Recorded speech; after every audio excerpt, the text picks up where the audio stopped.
అండి అందరికీ good evening. ఈరోజు నేను ఈవినింగ్ జొన్న రొట్టెలు చేశాను.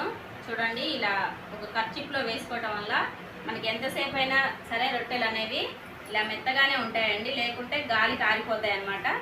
చూడండి, మొత్తం 4 రొట్టెలు అయితే చేశాను. చూడండి, ఎవరైనా జొన్న రొట్టెలు చేయరాని వాళ్ళు ఉంటే నేను మొన్న వీడియో అయితే పెట్టానండి, కింద లింక్ అనేది ఇస్తాను. చేయరాని వాళ్ళు ఉంటే తప్పకుండా ఒకసారి వెళ్ళి చెక్ చేయండి, నా వీడియోలలో ఉంటాయన్నమాట. చూడండి, ఇలా క్లాత్లో వేసుకోవటం వల్ల రొట్టె చేయంగానే మంచిగా మెత్తగా ఉంటాయి అన్నమాట. ఇలా వేసుకొని పక్కకు పెట్టేసుకొని గంట తర్వాత తిన్నా సరే ఇలా సాఫ్ట్గానే ఉంటాయి. చూడండి, రొట్టె అయితే తీసుకున్నాను. ఈరోజు మా ఇంట్లో క్యాబేజీ శనగపప్పు కూర చేశానండి. రొట్టెలకు కూర ఎక్కువగానే పడుతుంది, అందుకనే ఎక్కువగానే చేశాను అనమాట. క్యాబేజీలో శనగపప్పు వేసి చేశాను కూర.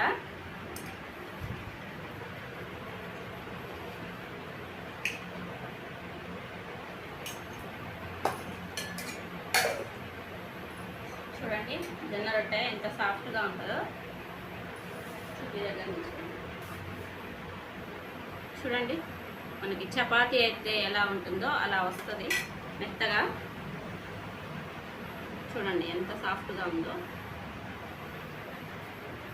ఇలా రొట్టె ఎప్పుడైనా సరే జొన్న రొట్టె ఇలా పెట్టేసుకొని కర్రీ ఎక్కువగా తీసుకోవాలన్నమాట కూర. చూడండి,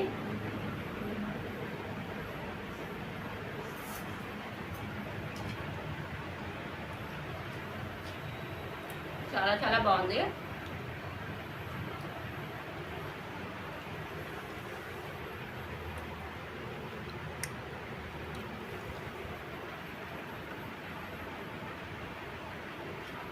జొన్న రొట్టె ఎప్పుడైనా సరే ఇలా సాఫ్ట్గా ఉంటేనే తినబుద్ధి అవుతుంది, లేదంటే గట్టిగా ఉందనుకోండి నోరంతా కొట్టుకపోతుంది.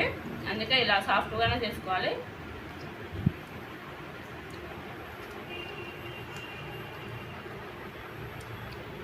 ఈ జొన్న రొట్టెల వల్ల కూర ఎక్కువగా తినొచ్చు.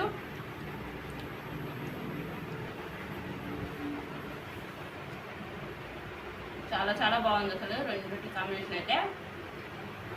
ఏ కూర అయినా సరే ఈ జొన్న రొట్టెలలో పెట్టుకొని తినొచ్చు.